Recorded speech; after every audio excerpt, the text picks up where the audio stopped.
الله وبركاته. Tonight is the 3rd of Ramadan, which marks the Wisal of Sayyida Tayyiba Nayyara Munawwara Khatun Jannah, Sayyida Fatima Zahra radiyallahu ta'ala anha. So I will be reciting a few ash'ar of Manqabat just before the Khatna Bukhari, let's say Bukhari Sharif, inshallah. Sallallahu alayka ya Rasul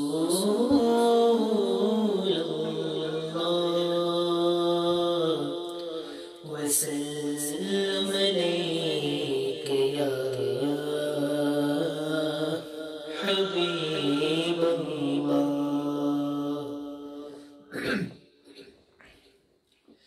ہو رب کی زمین یا جو کی زمین کوئی آیا نہیں فاطمہ کی طرح. ہو رب کی زمین یا جو کی زمین کوئی آیا نہیں فاطمہ کی طرح. کہہ رہے ہیں علی زندگی میں کوئی دل کو بھایا نہیں فاطمہ کی طرح. کہہ رہے ہیں علی زندگی کوئی دل کو بھایا نہیں فاطمہ کی طرح. جان قربان کیوں نہ ہو سرکار کی اپنی پیاری سی بیٹی کی مسکان پر. جان قربان کیوں نہ ہو سرکار کی اپنی پیاری سی بیٹی کی مسکان پر. چہرے مصطفیٰ کو کوئی دیکھ کر مسکرایا نہیں فاطمہ کی طرح. چہرے مصطفیٰ کو کوئی دیکھ کر مسکرایا نہیں فاطمہ کی طرح. کہہ رہے ہیں علی زندگی میں کوئی دل کو بھایا نہیں فاطمہ کی طرح.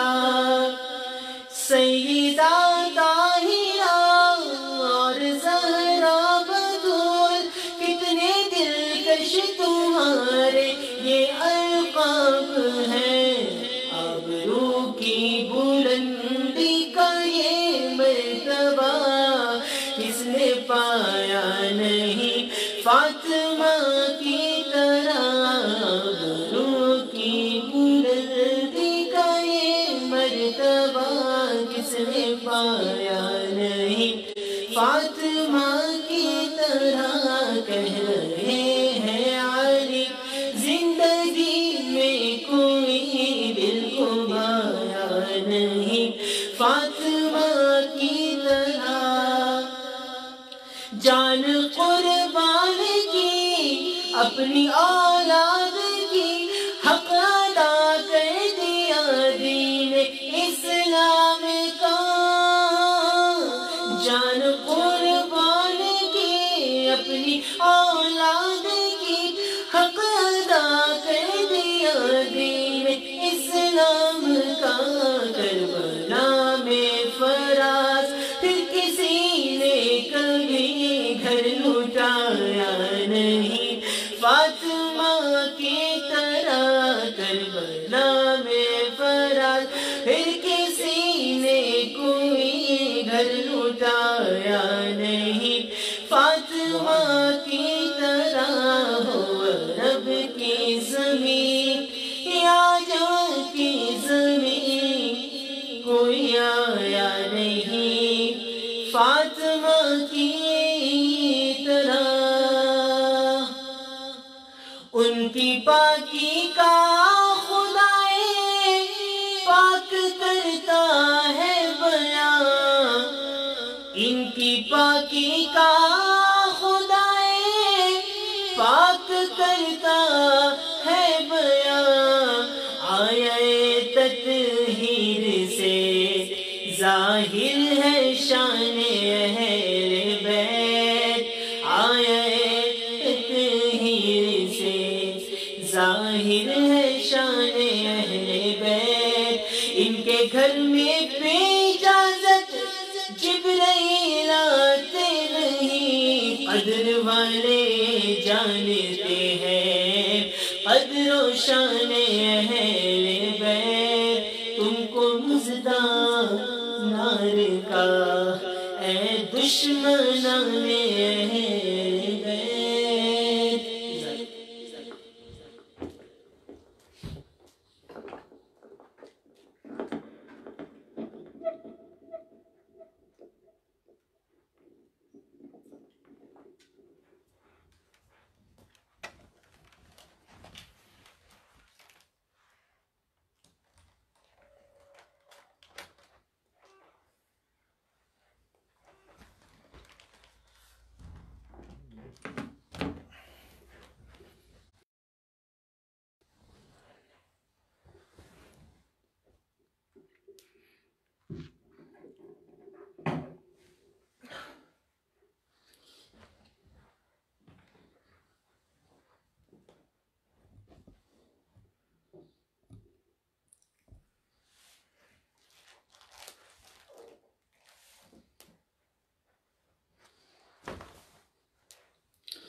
السلام علیکم ورحمۃ اللہ وبرکاتہ۔ الحمد للہ رب العالمین، والصلاة والسلام علی سید المرسلین وعلى آلہ وصحبہ وازواجہ واہل بیتہ وعلماء ملتہ وأصفياء طريقته أجمعين، أما بعد، أعوذ بالله من الشيطان الرجيم، بسم الله الرحمن الرحيم، إن الله وملائكته يصلون على النبي يا أيها الذين آمنوا صلوا عليه وسلموا تسليما، اللهم صل على سيدنا اللهم صل على سيدنا مولانا محمد وعلى آل سيدنا مولانا محمد وبارك وسلم صلاة وسلاما عليك يا رسول الله صلى الله تعالى عليه وسلم۔ معزز و محترم ناظرین، اللہ کا شکر و احسان ہے کہ ہم ایک درس بخاری لے کر آپ کی خدمت میں حاضر ہیں۔ آج سیدہ طیبہ طاہرہ خاتون جنت حضرت سیدہ فاطمہ زہرا رضی اللہ تعالی عنہا کا یوم ولادت ہے۔ 3 رمضان المبارک حضرت سیدہ فاطمہ زہرا رضی اللہ تعالی کا یوم وصال ہے۔ ہم اور آپ شہزادی کائنات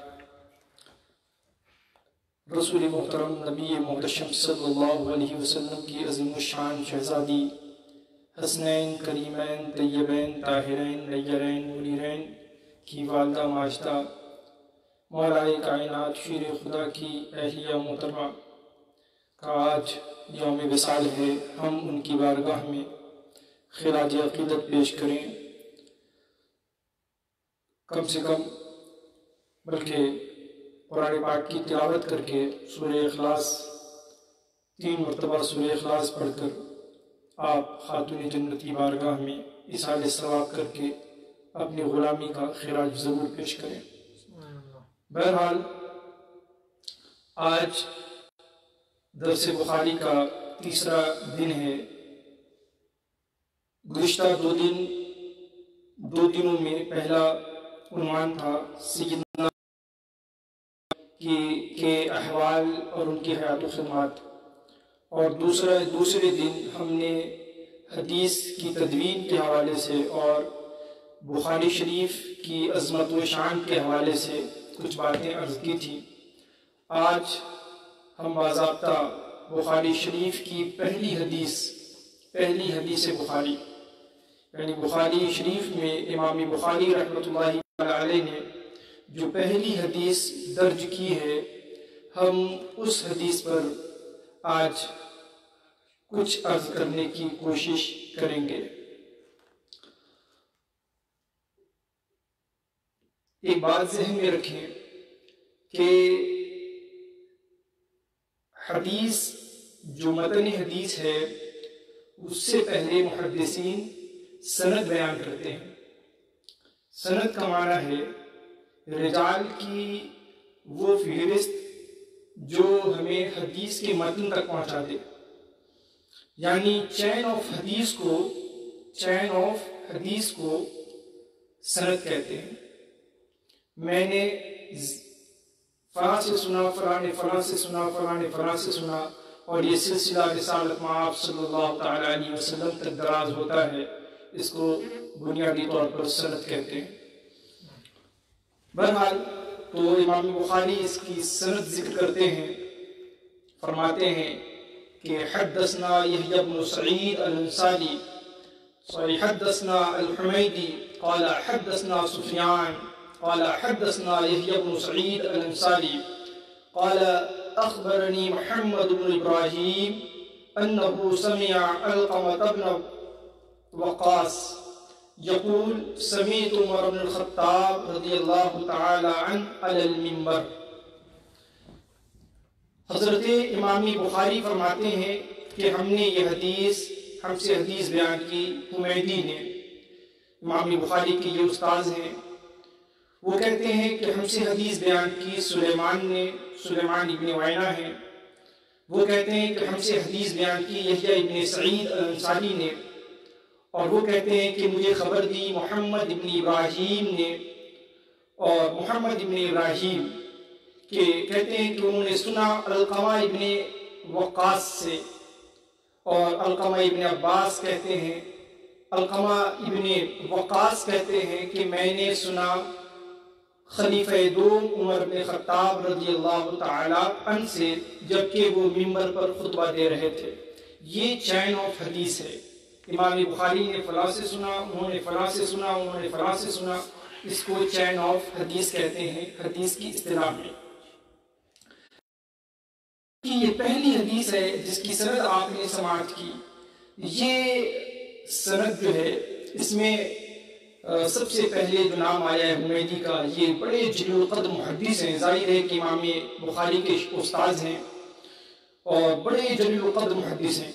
ان کے بعد حضرت سفیان ابن عیینہ ہیں، یہ بھی بڑے ہی عظیم الشان محدث اور فتویٰ گزرے ہیں، جو علماء ہیں وہ ہر حال میں سفیان ابن عیینہ کی عظمتوں سے واقف ہیں۔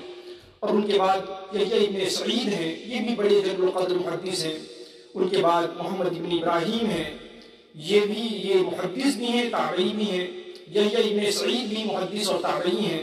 اسی طریقے سے علقمہ ابن وقاص، ان کے بارے میں بعض لوگ کہتے ہیں کہ یہ صحابی ہیں، لیکن جمہور علماء یعنی زیادہ علماء جس طرف ہیں وہ یہ کہ یہ صحابی نہیں، تابعی ہیں۔ بہرحال یہ تینوں حضرات بڑے عظیم جلیل القدر محدث ہیں اور تابعی ہیں۔ یہ روایت کرتے ہیں جن سے یہ کہتے ہیں حضرت علقمہ ابن وقاص کہ میں نے اس حدیث کو کس سے سنا؟ حضرت عمر ابن الخطاب تعالیٰ عنہ سے سنا، حضرت عمر سے سنا۔ کیسے سنا؟ فرمایا وہ علی المنبر، ممبر پر خطبہ دے رہے تھے۔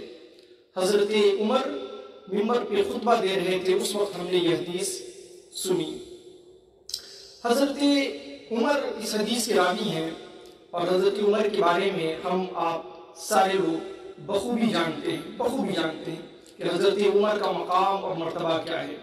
سیدنا عمر رضی اللہ تعالیٰ عنہ بڑے جلیل القدر صحابی ہیں اور عشرہ مبشرہ میں داخل ہیں، یعنی وہ 10 صحابہ جنہیں حضور نے جنت کی بشارت دی ہے ان میں آپ داخل ہیں۔ اور یہ اہل سنت و جماعت کا اجماعی مسئلہ ہے، اتفاقی مسئلہ ہے کہ حضرت ابو بکر کے بعد صحابہ اکرام میں سب سے افضل، سب سے اعلیٰ اور سب سے عظیم الشان ذات حضرت عمر ابن خطاب رضی اللہ تعالی عنہ کی ہے۔ یہ آپ خلفائے راشدین میں دوسرے نمبر پہ ہیں۔ حضرت ابو بکر کے بعد آپ خلیفہ ہوئے، اور میرے آقا صلی اللہ تعالی علیہ وسلم نے حضرت عمر کی شان بیان کرتے ہوئے فرمایا کہ میرے بعد، اگر میرے بعد کوئی نبی ہوتا، اللہ اکبر، حضرت عمر کی شان دیکھیں، میرے آقا فرماتے ہیں کہ اگر میرے بعد کوئی نبی ہوتا تو وہ عمر ابن خطاب ہوتے۔ سبحان اللہ، یہ عظمت ہے حضرت عمر کی، یہ کمال اور یہ جو ہے عظیم الشان مرتبہ ہے حضرت عمر ابن خطاب رضی اللہ تعالیٰ عنہ کا۔ آپ کی کنیت ابو حفص ہے اور آپ کا لقب فاروق اعظم ہے۔ آپ کی اسلام کے حوالے سے سیرت کی کتابوں میں موجود ہے کہ آپ نبوت کے 6 سال، یعنی حضور نے جو اعلان نبوت فرمایا اس کے 6 سال حضرت عمر داخل اسلام ہوئے۔ اور واقعہ بھی بڑا مشہور ہے کہ سیدنا حضرت عمر بن خطاب رضی اللہ تعالیٰ عنہ حضور کو معاذ اللہ جو ہے قتل کرنے کے ارادے سے جا رہے تھے، لیکن اللہ کی مشیت کچھ اور کہہ رہی تھی۔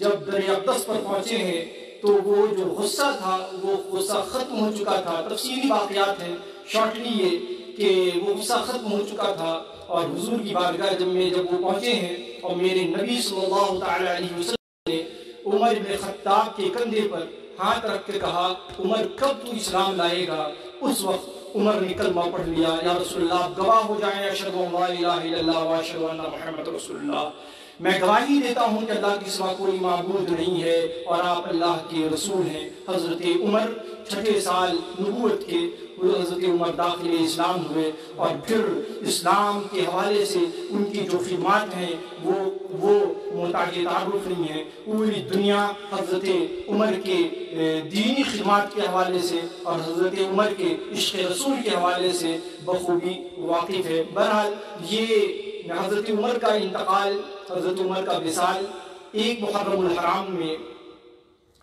24 ہجری 1 محرم الحرام میں حضرت عمر رضی اللہ تعالی عنہ کی شہادت ہوئی، اور آپ کے بعد سیدنا عثمان غنی رضی اللہ تعالی عنہ نے زمام خلافت سنبھالا۔ بہرحال حضرت عمر رضی اللہ تعالی عنہ سے یہ روایت مروی ہے۔ یہ جو روایت میں آپ کو سنانے جا رہا ہوں، اور حدیث بخاری میں، بخاری کے حدیث میں اور کتاب بخاری میں جو سب سے پہلی حدیث ہے وہ حدیث میں آپ کو سنانے جا رہا ہوں۔ یہ حدیث ام الاحادیث میں سے ہے۔ اس حدیث کا مرتبہ بہت بلند ہے، ام الاحادیث میں اس حدیث کا شمار ہوتا ہے۔ آپ اسی سے اندازہ کریں کہ امام بخاری نے اپنی کتاب میں 4 لاکھ احادیث میں سے چن کر عظیم ترین احادیث کو اس میں جمع کیا ہے، اور اس میں سب سے پہلے جس حدیث کو کوٹ کیا وہ یہ حدیث جو آپ سننے والے ہیں۔ اس سے اندازہ کر سکتے ہیں کہ یہ حدیث کتنی عظیم شان ہے۔ اور اس کے علاوہ امام شافعی رحمۃ اللہ تعالی علیہ فرماتے ہیں کہ یہ اتنی عظیم حدیث ہے، اتنی عظیم حدیث ہے کہ اس حدیث میں فقہ کے 70 ابواب موجود ہیں۔ اللہ اکبر، 70 ابواب فقہ، چیپٹر آف فقہ اس میں موجود ہے، 70 چیپٹر آف فقہ موجود ہے صرف ایک حدیث میں۔ اس سے اندازہ ہوتا ہے کہ اس حدیث کا مقام کیا ہے۔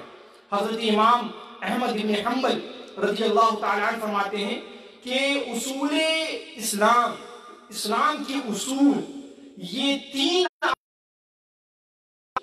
بہت احادیث ہیں، لیکن اصول اسلام 3 احادیث میں سموئے ہوئے ہیں، سمٹے ہوئے ہیں، ان میں مشتمل ہیں۔ فرماتے ہیں ان 3 احادیث میں پہلی حدیث یہ ہے جو آپ سننے جا رہے ہیں۔ یہ اتنی عظیم حدیث ہے، ام الاحادیث میں اس کا شمار ہوا ہے۔ اور حضرت امام اعظم ابو حنیفہ رحمۃ اللہ تعالی علیہ نے اپنے بیٹے حماد کو، حضرت حماد رضی اللہ تعالی عنہ کو 20 نصیحتیں کی۔ 20 نصیحتوں میں 19ویں نصیحت تھی کہ بیٹا میں نے 5 لاکھ احادیث میں سے 5 لاکھ احادیث میں سے چن کر 5 حدیثیں نکالی ہیں جو بڑی عظیم الشان ہیں اور جو دین کا ماحصل ہیں۔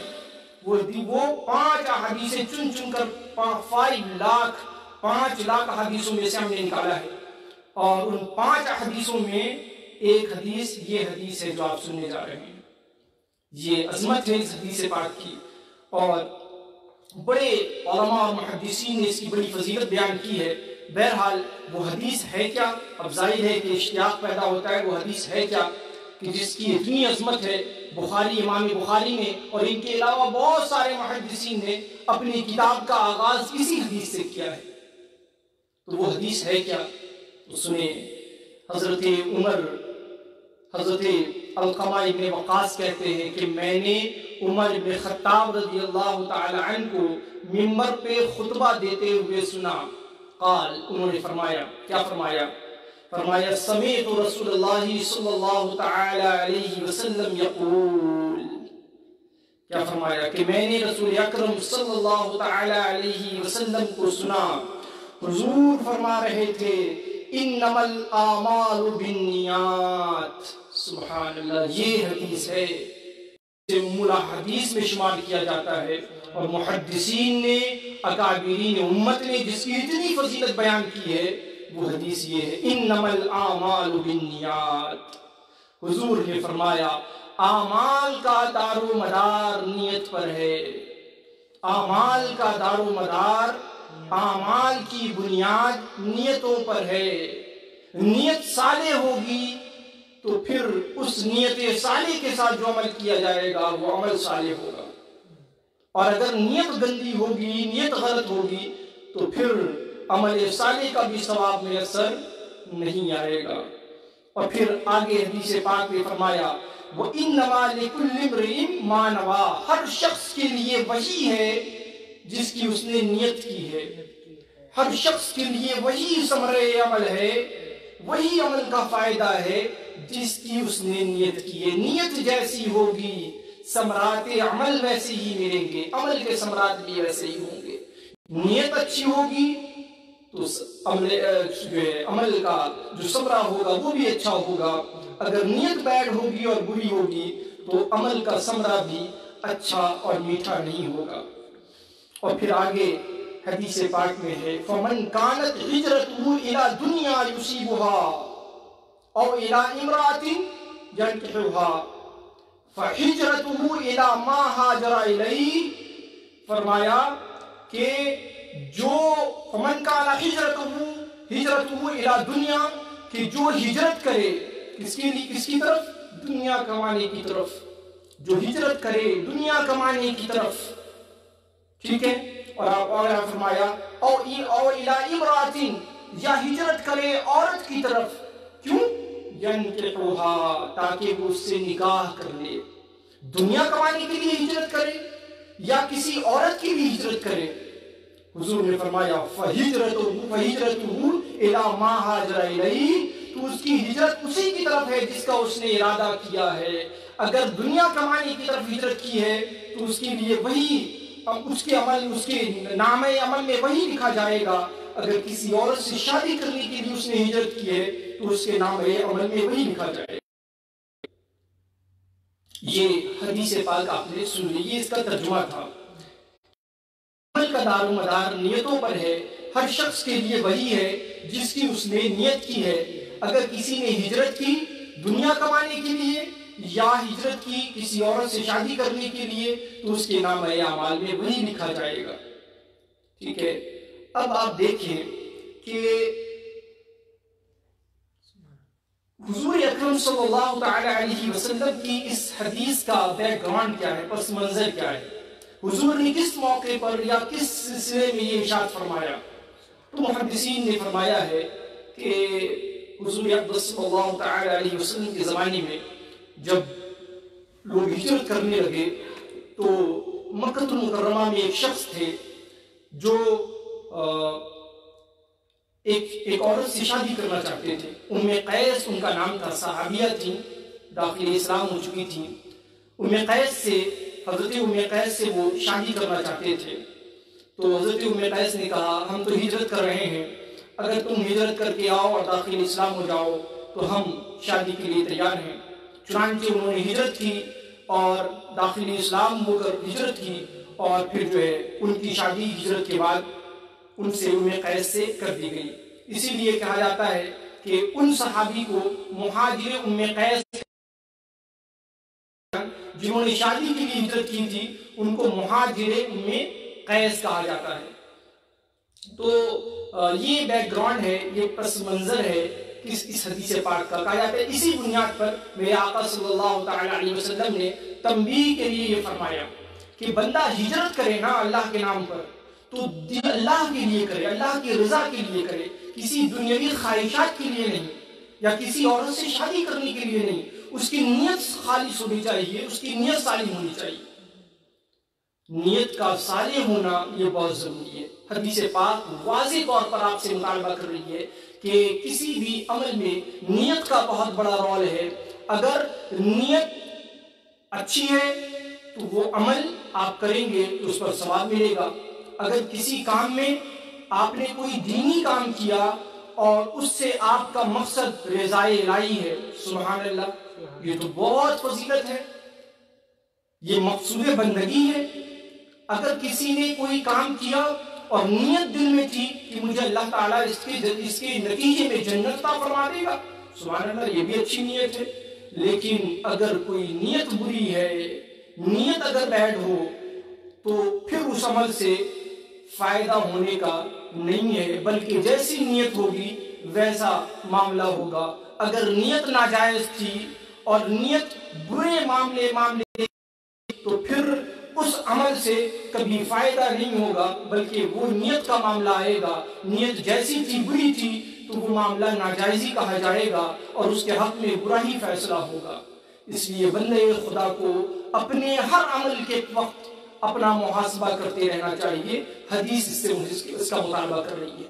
ہم روزہ رکھ رہے ہیں، اگر اس روزے سے مقصود رضائے الہی ہے، سبحان اللہ، اور اگر یہ روزہ دکھانے اور ریا کے لیے ہو جائے تو پھر معاملہ خراب ہو جائے گا.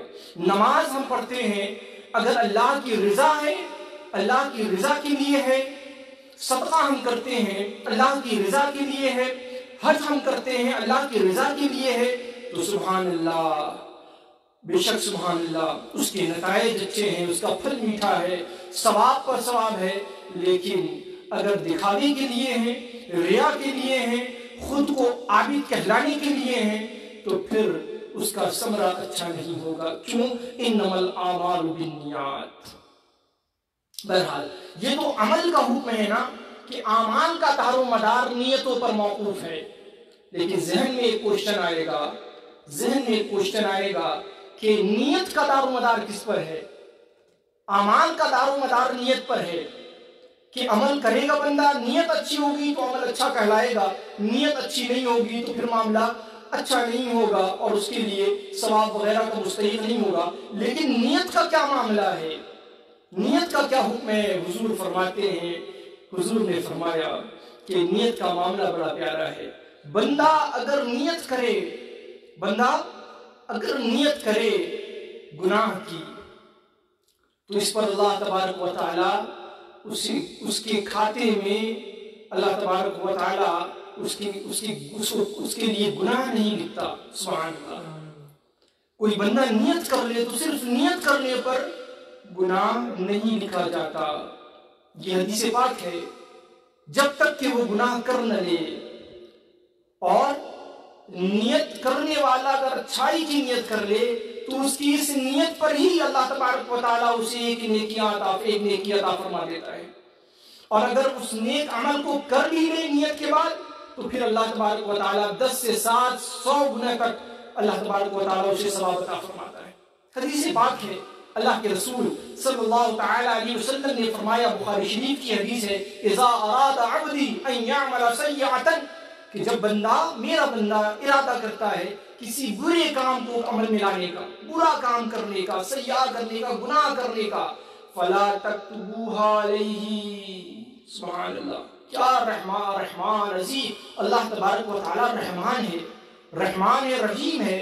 آپ دیکھیں کہ بندہ برے کام کی نیت کرتا ہے، اللہ فرماتا ہے لا تکتبوها علیہ، اس پر برائی لکھی نہیں جاتی. برائی لکھی نہیں جاتی جب تک وہ کر نہ لے برا کام.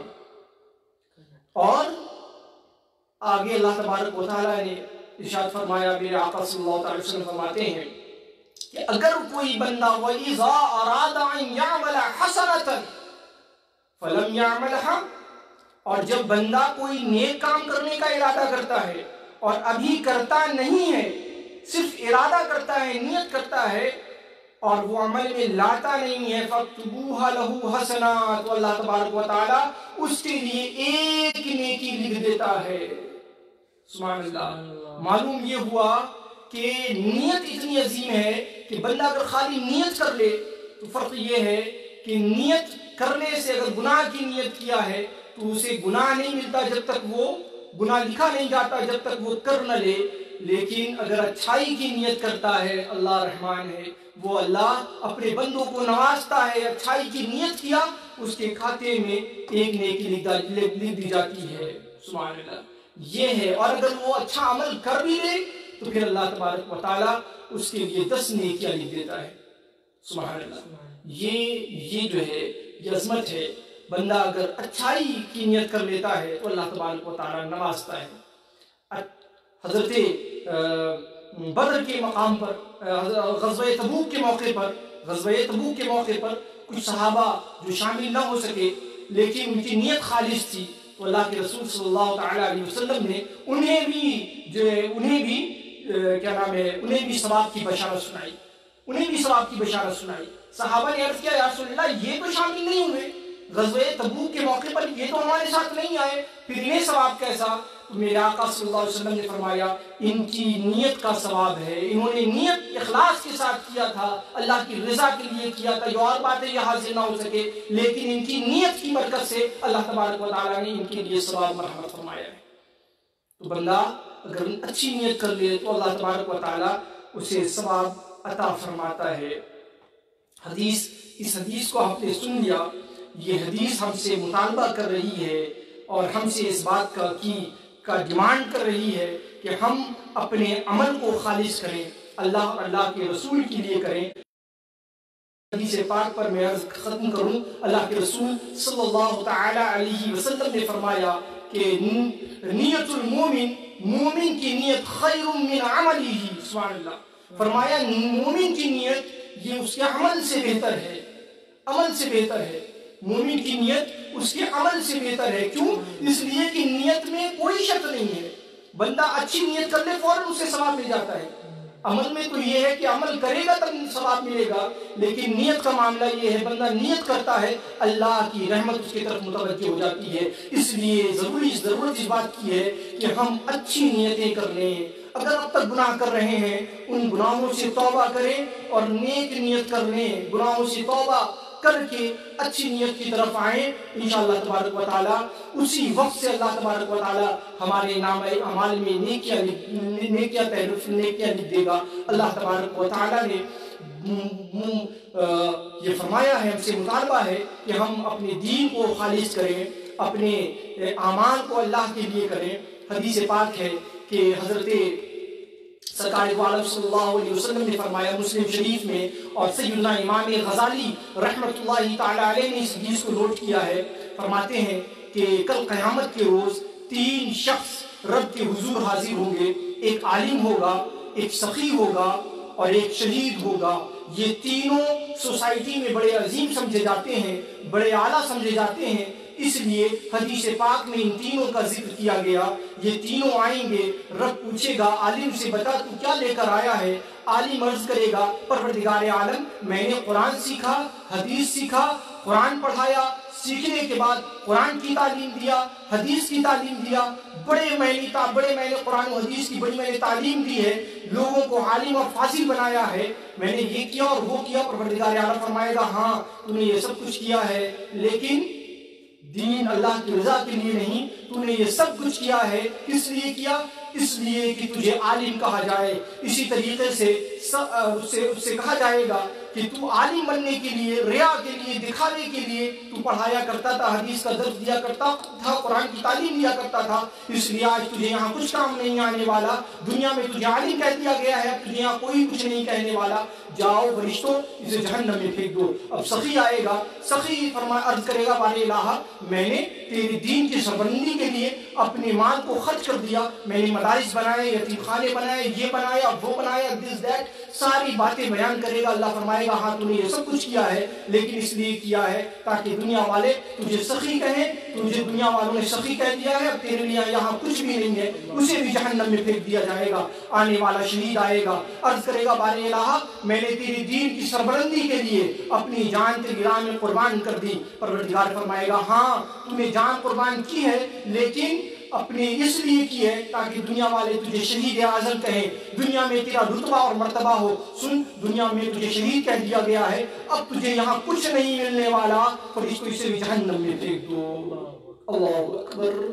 عظیم عالم، فقیہ اور جو ہے شہید، سخی، ایسے لوگ رب العزت کی بارگاہ میں حاضر ہوں گے، اور جب ان سے سوال کیا جائے گا اور ایسا جواب آئے گا اور اپنے نام و نمود اور ریا کی بنیاد پر انہیں جہنم میں پھینک دیا جائے گا۔ اس لیے اس سے آپ اندازہ کریں بندے کو علم کام نہیں آتا، اخلاص کام آتا ہے۔ سخاوت اور شہادت کام نہیں آئے گی جب تک کہ اخلاص کی بنیاد پر نہ ہو۔ اگر اخلاص کے ساتھ شہادت ہوگی، اخلاص کے ساتھ دین کی تعلیم دی جائے گی، اخلاص اور اللہ کی رضا کے لیے دینی کام کیا جائے گا، تب وہ ہمیں مفید ہوگا، ورنہ کل قیامت میں ہمیں وہ فائدہ نہیں پہنچائے گا جو عمل ریا کے ساتھ ہوگا۔ حضرت امام غزالی محمد بن محمد غزالی رحمۃ اللہ تعالیٰ علیہ فرماتے ہیں کہ عالم کو علم کام نہ آیا، شہید کو شہادت کام نہ آئی، سخی کو سخاوت کام نہ آئی۔ وجہ کیا تھی؟ فرمایا وجہ یہ تھی کہ ان کا دل صاف نہیں تھا، ان کا اخلاص صحیح نہیں تھا، وہ اللہ کی رضا کے لیے کام نہیں کر رہے تھے، نام و نمود اور ریا کے لیے کر رہے تھے۔ اگر وہ اللہ کے لیے کرتے تو ان کا مقام جنت تھا، لیکن انہوں نے دین کا کام اللہ کے لیے نہیں کیا تو ان کا یہ حدیث بخاری کی پہلی حدیث ہمیں دعوت دے رہی ہے کہ ہم اپنا عمل اللہ کے لیے کریں، اللہ کی رضا کے لیے کریں، رسول اللہ کی رضا کے لیے کریں، اور اب تک اگر گناہ کیے ہیں تو ان گناہوں سے توبہ کر کے اپنے عمل کو خالص بنانے کی نیت کر لیں۔ اللہ تبارک و تعالی ہمارے گناہوں کو معاف فرمانے والا ہے اور ہمارے حسن نیت پر ہمیں ثواب عطا فرمانے والا ہے۔ اللہ تبارک و تعالی حدیث پاک سننے اور اس پر عمل کرنے کی ہم سب کو توفیق عطا فرمائے۔ وآخر دعوانا ان الحمدللہ رب العالمین۔ السلام علیکم ورحمۃ اللہ وبرکاتہ۔